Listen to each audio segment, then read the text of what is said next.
Okay, next item is 131 Cabrillo Way. This is a request for a use permit to allow an addition that exceeds the .55 FAR guidelines.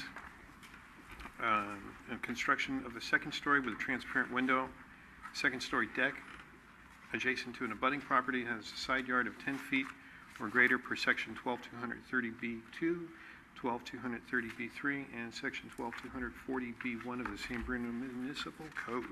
Staff, please. Thank you and good evening.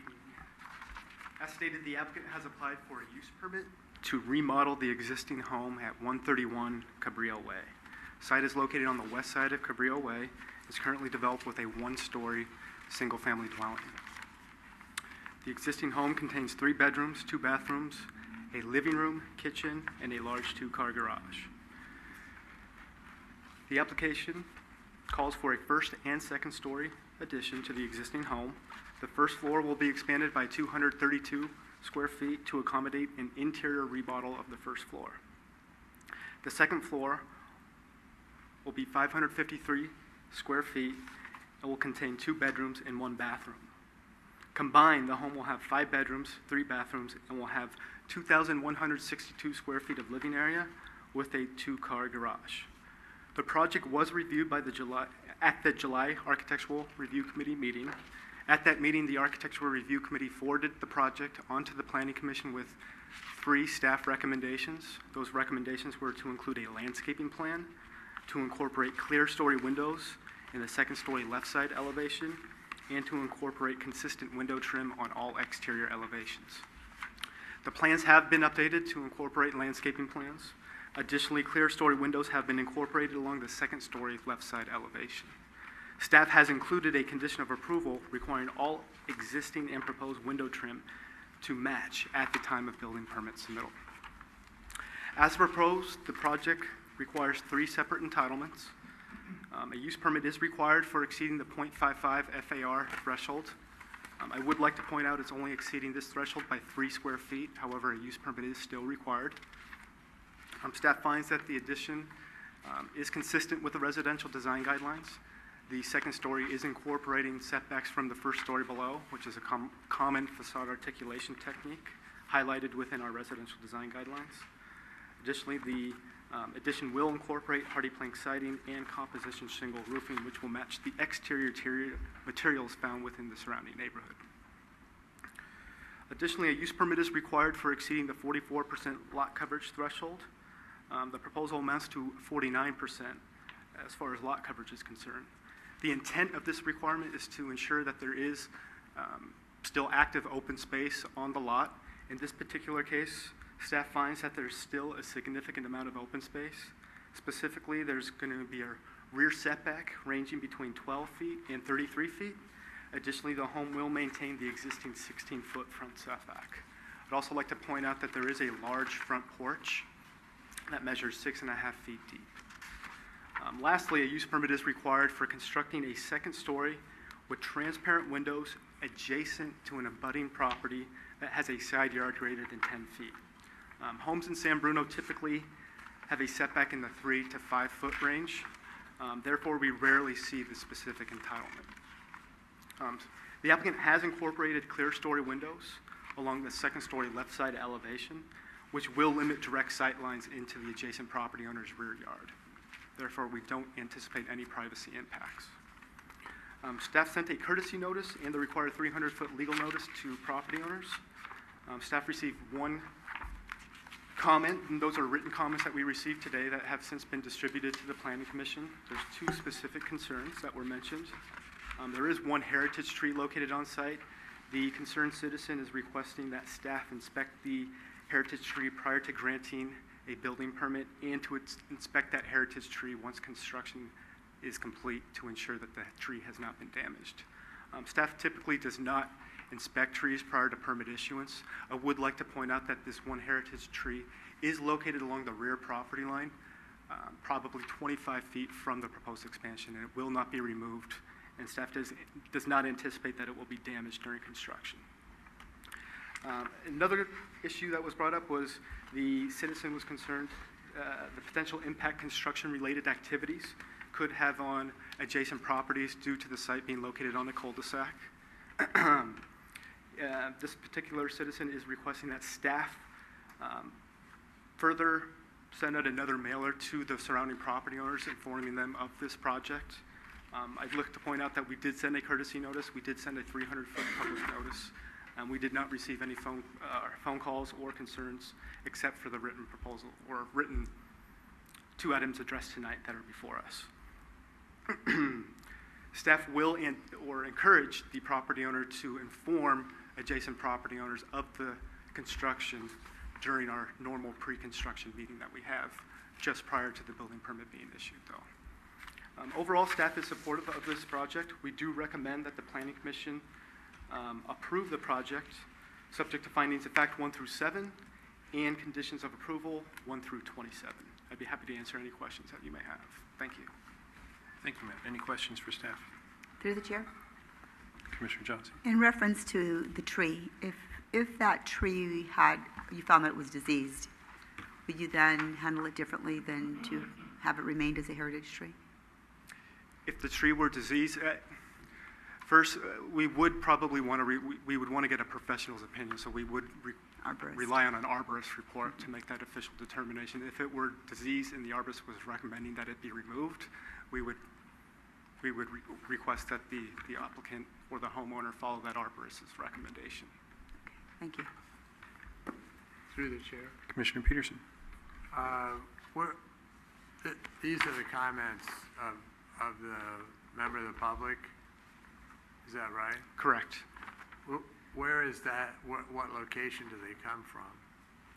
31. Are they also, is it a neighbor on Cedar Avenue or on Cabrillo? Or where? It's unclear. That person wished to remain anonymous. Are they a resident of the city of San Bruno? I believe they are a resident of the city of San Bruno.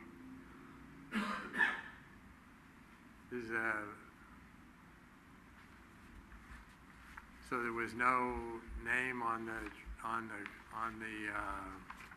questions that were provided to you? There is no name, no contact information. What you have before you is what we received this afternoon. Thank you. You're welcome. Through the chair. Commissioner Johnson. So what we received this afternoon, is it the same person on both? Correct. Okay, both addresses. Okay. Okay, anyone else? Thank you. Thank you, Matt. Is the applicant here? Would you like to come to the podium, give us your name, and tell us a little about your project, please? My name is Kathleen Morgan Clark, and the only reason we're doing the addition is that my elderly mother-in-law has been taken in by my husband and myself, as well as my 19-year-old son's best friend who recently became homeless. So we now have 5 people living in a 3-bedroom home. 2 of the bedrooms are pretty small, and so we need extra space since there's 5 of us living there now. And we love San Bruno. My husband's been here since he was 11, and we're both 62, so he doesn't want to move.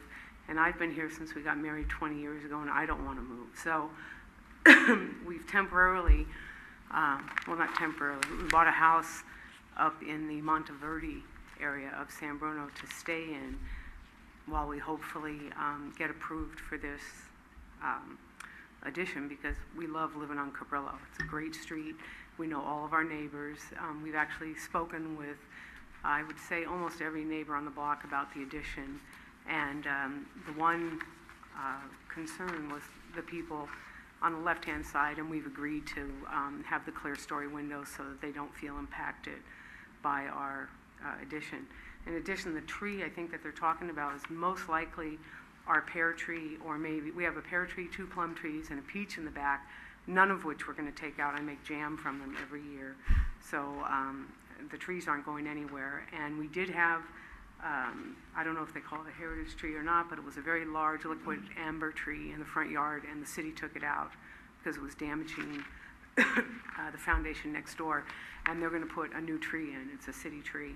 And we didn't want it to be put in until we did the upgrade because we don't want to damage it, but we used to have a very large tree in our front yard. And I'm not sure if there's anything else that you want to know about the project other than we need some more space because there's a lot more people than I thought would be living with me when I was 62. Very good, thank you. Hang on just a second. Are there any questions from the commission? Commissioner Jason? Through the chair. Commissioner Peterson? I have to, again, compliment you on talking to your neighbors about this. It's a very positive step forward. Thank you. Thank you. Okay. Thank you very much. All right. Public comment. Is there anyone from the public who'd like to speak on this? Please step to the podium, give us your name and... My name is Jim Evangelist. I live at 105 DeSoto Way in San Bruno. And I have 3 points that I wanted to make.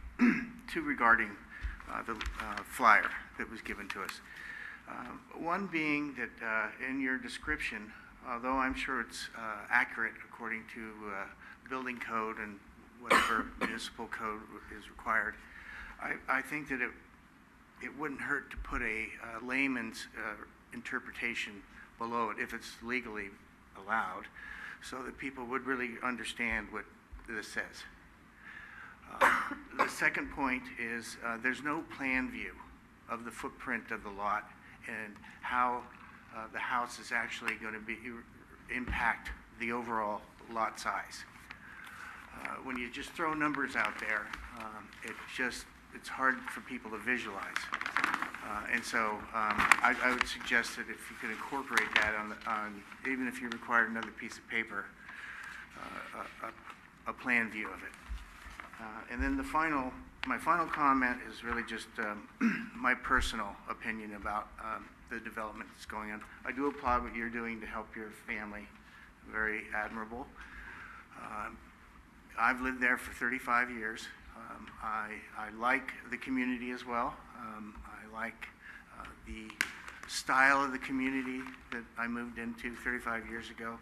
Single family dwellings, mostly single level ranch style homes.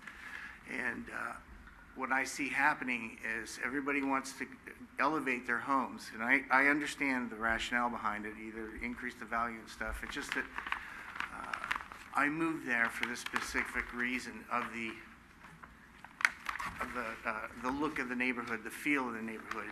And the more this continues to happen throughout the city, it changes the nature of all the neighborhoods. And the way it works now is, I would, if all my neighbors had to, wanted to increase the levels of their homes, I would have to go in and not fight, but make comments on every home. It seems that, I don't know, I know there's no solution to this right now or anything. It just seems like when individuals are coming in to change the nature of an existing neighborhood, it seems to me that they should have more than to deal with than just a few people who have decided to take the time to preserve the look of their neighborhood. That they should have to, go a little further and get the agreement from everybody there that we allow 2-story buildings instead of the single story like we do in our community. Okay, thanks. Thank you. Through the chair. Please. I just want to comment that over my 20-plus years as a commissioner, one of the things well, first I want to acknowledge your comments and understand, being a San Bruno resident of 36 years, that there are changes to communities and neighborhoods that take place. Some are impacted really positively, and others sometimes we wish they didn't take place. My experience as a planning commissioner is that there has been opportunities in a variety of different projects that have taken place in San Bruno, where there is public input, community workshops, information that neighbors can give. And I really appreciate when that takes place and see the community of the neighbors coming together.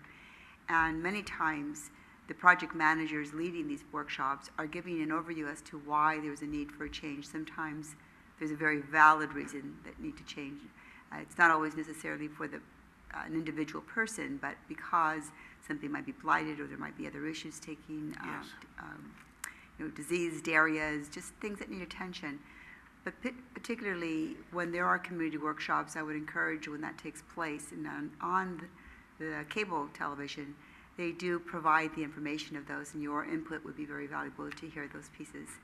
And, thank you for your comments. I do know that as a commissioner and as a resident and as one who has done some remodeling myself, that there are very valid reasons you acknowledge the applicant towards that. And it would be probably a very difficult process to think that everyone would be in agreement with someone's choice. So, Right. as it can sound like a great option, but in reality, it probably would not happen. But the best place is for you to be able to come to a variety of different meetings that we have and offer your comments. There's different projects that take place that change communities, up on Skyline and various ones on El Camino, and so your input would be very valuable. But when those workshops are taking place, it sounds like you have a bigger picture view about a community, and I think that your comments would be warranted. So I would encourage you to do that. All right, thanks. Before you sit down, if there's a staff report over there for this project, if you look at the blueprints on page A2, it shows the proposed footprint. Oh, okay. So that actually is in the staff I see, report. I was just referring to what I got in the mail. Yeah, but I mean, just so that you have it for reference, so you Okay. can see what. Good point. Was there anyone else? Through the chair. Commissioner Peterson? This is for the commenters' information, also the general public. When the city sends out the notices that there's an application coming up, they have to weigh how much they're spending on printing and mailing versus, Yes, sure. how much there is need for the information. So that's why you didn't get all the planned views and so on, which probably would have been interesting, but. Okay, yeah, no, I figured that had to be at least a consideration. Thank you. It's just that one view really gives most laymen a better visualization of how that 5,000 square foot lot is being impacted and how close it is definitely to your house if you happen to be a close neighbor. Thank you. Commissioner? And just one last comment that I'll make on, when you go on to the the website, each project is listed on there, so you can actually get a bigger picture view of each one. Oh, okay. And not everyone knows that, so Right. I would give you the opportunity to look at that in advance. Thanks. Through the chair, I have one more comment. On that fire, did you get a website? Is there a website? I probably did. It's just not my second nature yet to look at computers for very many things. No worries. Okay. And then my second comment was that you had three comments. I agree with the first two. The third I don't agree with, personally. Yes. But I think the way for you to get an agreement or actually have that be valid of a statement would be to establish an HOA or some sort of a body like that which governs the architectural style in that specific area. I see. Right. Without that sort of agreement, without a body like that sort of mandates and updates Right. the architectural features based on the community, it is virtually impossible to enforce something like that. Right, I get that. It's like comparing a Del Webb development where everything is spelled out to you, or in a town like Hillsborough where they make sure everything is, they don't leave too many things open. In our community here, it's more of a Wild West situation where there is some standards, but there's not as many as some of the other more planned communities. And personally, I agree with having the freedom to decide what a community looks like and not be dictated by a set of rules and regulations. So I Right. guess it's personal choice. Sure, that's why I prefaced this was my own personal sort of opinion, that last comment. Fair enough. Thank you. All right, thank you for your comments. Was there anyone else? Oh, no, I'm just kidding. I just want to see him go back up. Thank you for your comments. Did you want to speak? Give us your name and Hi, my name is Hong, and I recently bought the house just next to the the house on 131 Cabrillo Way. And so I just saw the plan, and I felt in such a small block, the ratio is too big. And from the information from this file, the ratio is exceed, the 0.55 FAR, and the land, the lot coverage is over, 49%, which is, it's exceeded the 44% the guideline. So I don't know whether this will, will be permitted or not. I understand that my neighbors needs the big space, but in such a small space as the lots, and the house area is quite big. Its ratio is too, is exceed the building code. So that's one thing I'm concerned about. So whether you were concerned about that. And in addition, when I bought this house, I like my house because part of the reason I like my house is it's a private yard. So I feel once the new building, addition is added up, I will lose my privacy in backyard. So shall I suggest that in the second floor there are the transparent windows in the side wall? So shall I suggest to use change the transparent window from the to the semi-transparent window, so I can have still have part of the private backyard. That's my comments. Thank you. Okay, is there anyone else from the public who would like to speak? No? Okay, thank you. All right, we'll move it back to the commission for comment. Motion, Through the chair. Commissioner Peterson. For the last speaker's benefit, as well as the general public who may be listening, the FAR ratio and the lot coverage ratio, both of those figures are referred to in the building code as thresholds. So if those are exceeded, it doesn't mean they're not permitted, but they have to be reviewed and considered, and a decision has to be made typically at the commission level as to whether they're acceptable. And I appreciate your comments. And as far as the windows go, I hadn't thought about that when I looked at it, but I think that's a very common situation that neighbors are concerned about windows on the second floor that look onto their property. And it looks to me, I'm trying to figure out, are you, could I ask the speaker to come back? Of course. I'd like to ask you a question. Which side of the house? Right side of the house. I mean the right side of the house. In other words, looking at the applicant's house, Yeah. you're on the right Right, side. yeah. Okay, so, There are two windows. so let me see if I understand the plan. Can you wait just a second? Let me refer to this. Oh, so it's those two larger windows Yes, that are looking yes. at you, right? Yeah. Okay, thank you very much. Matt? Hang on one second. Matt, would you address that? And as far as what staff and architectural review has come up with on that item? Because you did request a change on that, I believe.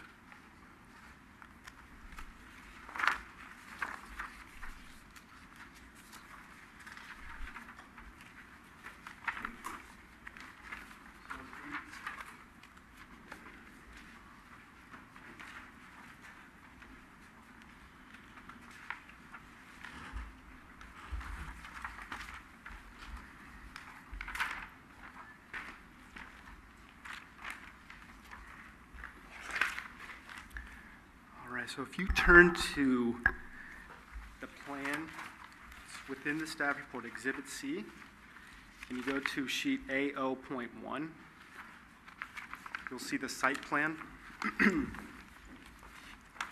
Actually, A0.2. You'll see the site plan, and then you'll see the adjoining properties. This specific property owner resides to the right of the subject site if you're looking at the home in the streets. Along the second-story right side elevation, there are 2 windows. One is proposed. Both of those windows are proposed within that second-story bedroom. If you go to sheet A4, you'll notice that on the right side elevation, there's 2 full-size windows there. The clear story windows are actually on the other side, the left side, but she is concerned with the right side windows. Those windows actually overlook the carport directly in that property to the right. So there won't be a significant privacy impact, as those windows will look directly into that carport. And to add to that, I would say it's 18 feet away, property to property, window to the next property. Correct. Okay.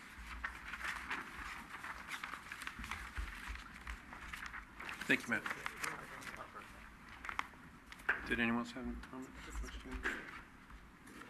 Actually, I just, with the individual who you brought up the question about the windows and all that, are you, now that I know Laura showed you the plans and everything, are you understanding what it's? Yeah, I understand that, but still I think that can say the part of my backyard. And what I suggest is that simply change. Wait, could I, through the chair, could you please go to the podium? Thank you. And what I suggest is that simply change from transparent window to a semi-transparent window. So it won't block your lights. It's still window there. So it just change the window from transparent to semi-transparent. So it is not big change. It won't block their lights. You know. Okay. It's not a peak. Thank you. It's flat, so you Okay. can look right over. Let's bring it back to the commission for discussion, motion, and/or a vote. Through the chair, Commissioner Mishra. I personally don't agree with changing the window out to a semi-transparent because it sets a precedence for us, which if a property is on a slope and neighbor complains that that window is looking into their yard, we're gonna have to change all our windows to semi-transparent windows or fully blocking. This is an end, so I would not entertain a motion such as that. I don't think your ability to look out of a window and look into someone's face is, unless you build a big box or 18-foot fences, it's not going to happen. It's not going to help anyone, and I wouldn't encourage it. So I'm not going to move forward on approval of this permit if the windows are required to be anything else but semi-transparent, anything else but what's proposed. Through the chair. Commissioner Johnson. Well, I do support I'm in agreement with Commissioner Mishra, and not for a bit of a different reason. One is there's 18 feet, there's a carport in between, there's enough space in that area, and typically windows, I didn't have the opportunity of going into the neighbor's backyard. I typically try to look in those areas, but didn't go into your backyard to look at those specifics. And I'm certainly not suggesting to continue something on this nature. I would not turn down the project because of it. I would not vote against it because of it. However, I don't support modifying the windows to being non-transparent. And so we're looking at this, the site subjects, and certainly this is a picture. You're not there in reality. You're not looking at all the components. And in all fairness to the neighbor, I'm not able to see all those components. However, I don't support changing the windows. Kevin? Oh, no, I'm just enjoying all the comments. I think it's good discussion. Thank you. So we're open for comments, motion, vote. Through the chair, Commissioner Johnson. I move that the staff recommend, the Planning Commission approve use permit 13-012 based on findings of facts 1 through 7, and conditions of approval 1 through 27. Do we have a second? Second. All those in favor? On the, wait, I ask a question on the motion? Please. So, Vice Chair Peterson's comments that were included in the previous findings of fact 1 through 7 underneath, you know, as it stated not in the bold, does that need to be included in this particular thing? Is that? Through the chair, technically, you would be correct, but I'll put my remarks in abeyance on this one and just leave them on the first one. Okay. Thank you for your attention. Thank you, Commissioner Peterson. All right. Did we have a motion and a second? All those in favor? Aye. Aye. Any opposed? Motion passes, and there's a 10-day appeal period. And thank you for your comments.